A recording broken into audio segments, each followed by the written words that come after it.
നമ്മൾ വന്നിട്ടുള്ള കോഴിക്കോടെല്ലാം ഭയങ്കര ഫേമസ് ആയിക്കൊണ്ടിരിക്കുന്ന പാച്ചു റോള് കഴിക്കാനാണ്. ഞാനും ഉമ്മച്ചിയും കൂടെയാണ് കേട്ടോ പോയിട്ടുണ്ടായിരുന്നത്. നമ്മൾ എത്തിയപാട് നല്ല തിരക്കുണ്ടായിരുന്നു കേട്ടോ അവിടെ. അങ്ങനെ കയറി ചെന്നപാട് ഒരു ടേബിൾ കഴിഞ്ഞ് കിടന്നപ്പോൾ നമ്മൾ വേഗം അതിൽ സീറ്റ് പിടിച്ചേ. പിന്നെ കുറച്ച് നേരം കഴിഞ്ഞിട്ട് ഓർഡർ എടുക്കാനൊന്നും ആരും വരാത്ത കണ്ടപ്പോഴാണ് ഇവിടുത്തെ സിസ്റ്റം എനിക്ക് പിടികിട്ടിയത്. ഇവിടെ സെൽഫ് സർവീസ് ആടോ എന്തായാലും ഉമ്മച്ചിനെ അവിടെ ഇരുത്തിയതിന് ശേഷം ഞാൻ വേഗം പോയിട്ട് ഓർഡർ എല്ലാം എടുത്ത് അടുത്ത കൗണ്ടറിൽ പോയി ബില്ലെല്ലാം കൊടുത്ത് അവിടെ ഒരേ വെയിറ്റിംഗ് ആയിരുന്നു കേട്ടോ. ഇവിടെ എല്ലാവർക്കും ഓരോ നമ്പറാണ്. ആ നമ്പർ വെച്ചിട്ടാണ് ഇവിടെ ഓർഡർ കൊടുക്കുന്നത്. അങ്ങനെ അവിടുത്തെ മേക്കിംഗ് എല്ലാം നോക്കിയിരുന്നപ്പോഴാണ് ഇവർ സ്ട്രിപ്സിന് കൂടെ നോർമൽ ചിക്കനും കൂടി വെക്കുന്ന കണ്ടത് കേട്ടോ. അത് കണ്ടപ്പോൾ ഞാൻ കരുതി ഇവരെ ഇനി നമ്മളെ പറ്റിക്കുകയാണ്.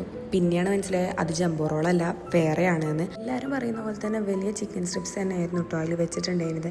അങ്ങനെ കുറേ നേരത്തെ കാത്തിരിപ്പിന് ശേഷം നമ്മളെ സാധനം നമുക്ക് കിട്ടിയിട്ടോ. ഞങ്ങൾ ഓൾറെഡി ഫുഡ് കഴിച്ചുകൊണ്ടാണ് ഒരു റോള് മാത്രം വാങ്ങിയത്. അങ്ങനെ എന്തായാലും ഫസ്റ്റ് തന്നെ ഞാൻ ലൈമ് കുടിച്ചിട്ടാണ് സ്റ്റാർട്ടാക്കിയത്. ഈ ജംബോ റോൾ ഭയങ്കര ബഡ്ജറ്റ് ഫ്രണ്ട്ലി ആണ്. വെറും 140 രൂപയ്ക്ക് എന്തോ വരുന്നുള്ളൂ.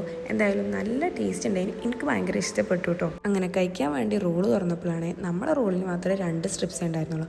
അതൊന്നും വിഷയാക്കാണ്ട് ഞാൻ വേഗം അത് കഴിച്ചു. എനിക്ക് നല്ല ഇഷ്ടമായിട്ടുണ്ടായിരുന്നു. എന്തായാലും എൻ്റെ ജെന്യൂൻ റിവ്യൂ പറയുകയാണെങ്കിൽ നോർമൽ ചിക്കൻ പീസിൻ്റെ വലുപ്പം തന്നെ ഇതിനുള്ളൂ കേട്ടോ. പിന്നെ വലിയ സ്ട്രിപ്സായി തോന്നാൻ കാരണം എന്താ വെച്ചാൽ അതിന് നല്ല കോട്ടിങ് കൊടുക്കുന്നുണ്ട്. നല്ല ക്രംസ് എല്ലാം ആയിട്ട് നല്ല കോട്ടിങ് കൊടുക്കുന്നുണ്ട്. പക്ഷെ നല്ല ടേസ്റ്റ് ഉണ്ടായിരുന്നു. അതുകൊണ്ടാണ് ഇതിന് നല്ല വലുപ്പം തോന്നുന്നത്. അപ്പോൾ എന്തായാലും എനിക്ക് നല്ല ഇഷ്ടപ്പെട്ടു. നിങ്ങളും ഒന്ന് ട്രൈ ചെയ്ത് നോക്കുക.